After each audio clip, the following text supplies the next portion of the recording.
Pierre Nantel. C'est peut-être pas le Nantel le plus drôle au Québec, mais c'est le plus crédible pour parler de politique. Vous écoutez Pierre Nantel. Parler de santé au quotidien, simplement, de façon très accessible. C'est la spécialité de notre celle qui est à côté de moi, Isabelle Huot. Aujourd'hui, vous avez parlé de la ménopause.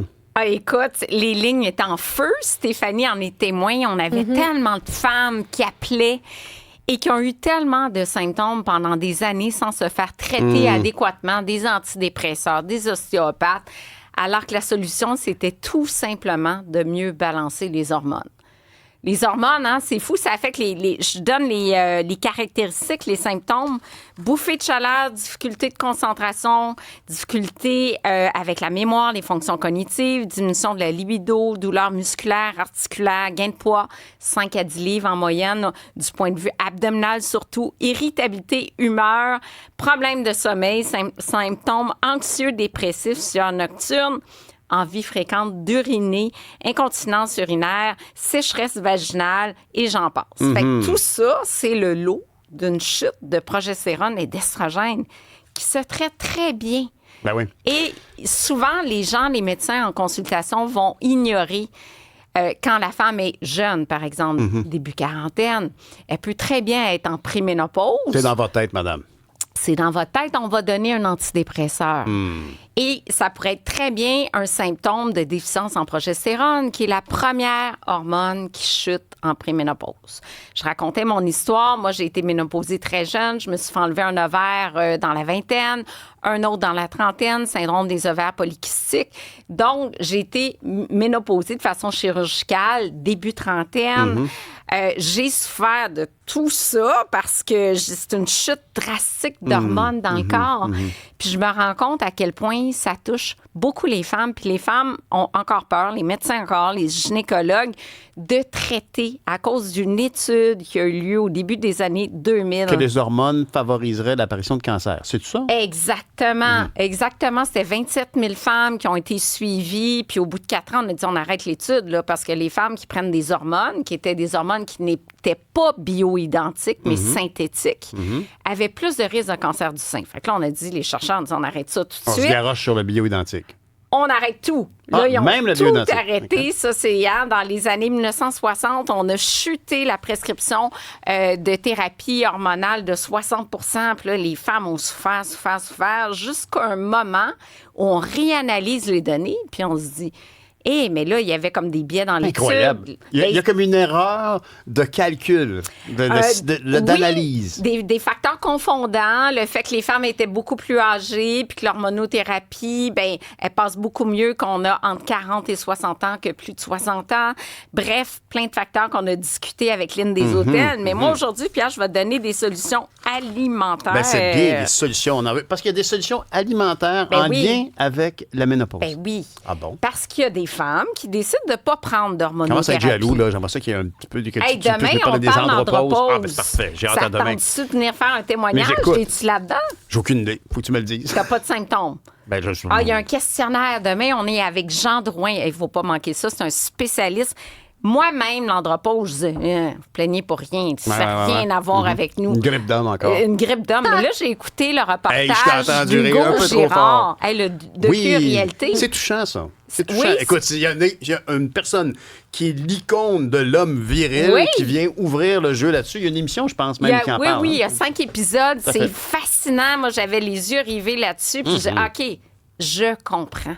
Mais ça prend des outils comme ça pour s'ouvrir et comprendre ce que vivent les gens. Ça a été le cas de l'automéno dans le cas de la ménopause, de notre livre. Véronique Cloutier qui avait fait cette émission-là, qui, je pense, a ouvert le débat au large du public. Là. Tout d'un coup, ça fait comme, oh, wow. Ça prenait quelqu'un de très connu pour dire, moi, je vis ça, puis je commence à battre triper comme il faut. Oui, puis la pétition pour rembourser les hormones bioidentiques, parce que ça coûte cher. Ça l'était pas, contrairement aux autres. Contrairement aux hormones synthétiques, et c'est beaucoup mieux. Il y a un grand rapport qui a été publié à l'effet que les hormones bioidentiques, beaucoup moins d'effets secondaires. Même les femmes avant 60 ans, ça protège du cancer du sein. Ah bon? C'est sûr qu'ils sont prescrits plus tard. Il y avait un petit bémol pour le nombre, augmentation de la prévalence du cancer du sein, de 8 cas pour 1000 femmes en haut de 60 ans, mais une baisse de 7 cas pour 1000 femmes en bas de 60 ans. Fait que l'effet est modulé selon l'âge.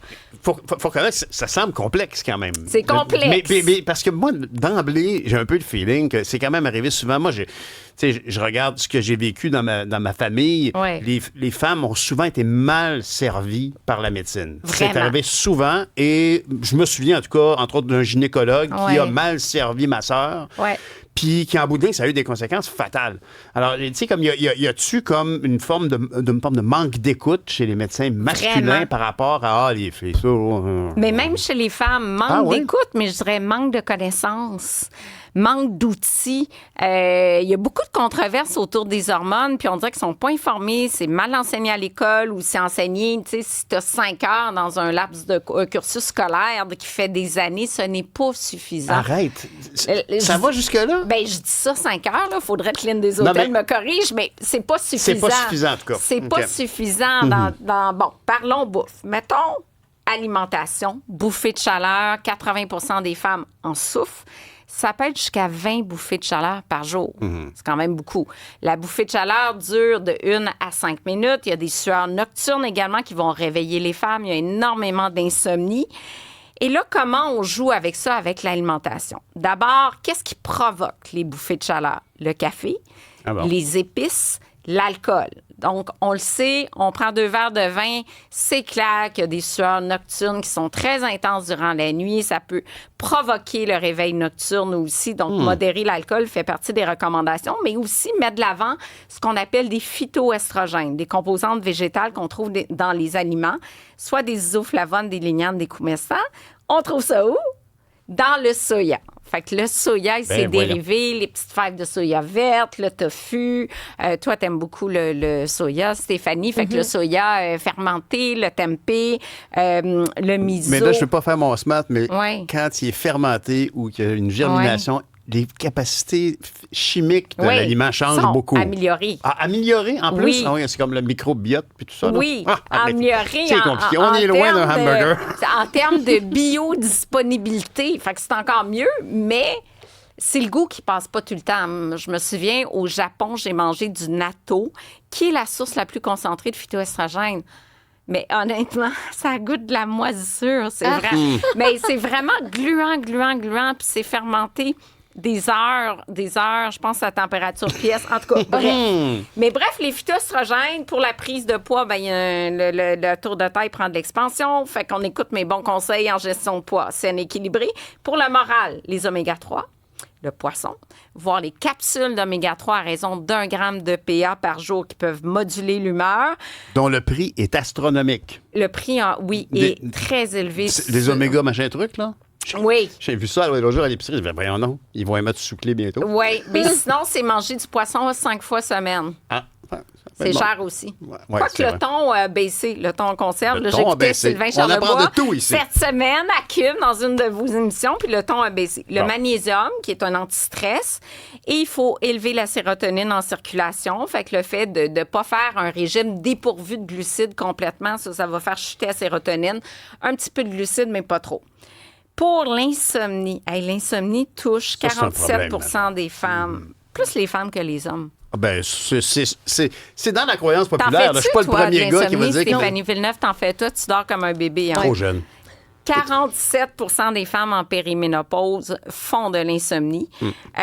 60 des femmes en postménopause, c'est beaucoup, parce qu'on sait que dormir peu affecte la faim de la satiété. On a des rages, on a parlé hier dans l'émission avec Marie-Pierre Rouleau, qui souffre d'hyperphagie. On travaille le sommeil avec elle. Quand tu dors peu, tu as vraiment des rages pour des aliments sucrés. Autre phénomène qui touche les femmes, perte de cheveux. 50 des femmes perdent leurs cheveux après la ménopause. On n'est plus protégé par les estrogènes. C'est sûr que l'hormonothérapie va faire une grande différence. Les cheveux s'amincissent aussi. La croissance est beaucoup plus lente. Fonction cognitive, ça, c'est dur. La mémoire. Puis là, les femmes sont en panique parce que tu dis « Ah, mon Dieu, c'est-tu de l'Alzheimer? » L'Alzheimer touche beaucoup plus les femmes. C'est vrai. Et là, quand tu oublies tes clés dans le frigo, tu te dis... OK, c'est peut-être... Là, tu t'auto-diagnostiques, tu vas sur Internet, tu dérailles. Tu fais comme... Non, c'est ça, c'est souvent la panique, mais c'est pas bon de trop paniquer. Le docteur Éric Simard me disait faut pas paniquer, mais c'est sûr que les fonctions cognitives, là, le fait d'être concentré sur un texte, d'apprendre des affaires... En tout cas, il faut en parler. C'est C'est fantastique ce que tu fais. Oui. Puis vraiment, on sent, à chaque fois que j'entre dans le studio, puis tu viens de finir ton émission, Ouais. il y a toute une espèce d'euphorie. Les gens sont contents d'avoir partagé avec toi. Ah oui, c'est fantastique. C'est fantastique. Voilà. Et demain, je t'amène quelqu'un peut-être pour parler d'andropause. Ben voilà. Alors, Isabelle et Hein, Yasmine, on va faire le duo du questionnaire. siècle. On va faire le questionnaire. Tu m'enverras ça. Ça m'intrigue. Questionnaire Adam pour toi demain. C'est prévu. Merci, Isabelle. Merci. Salut.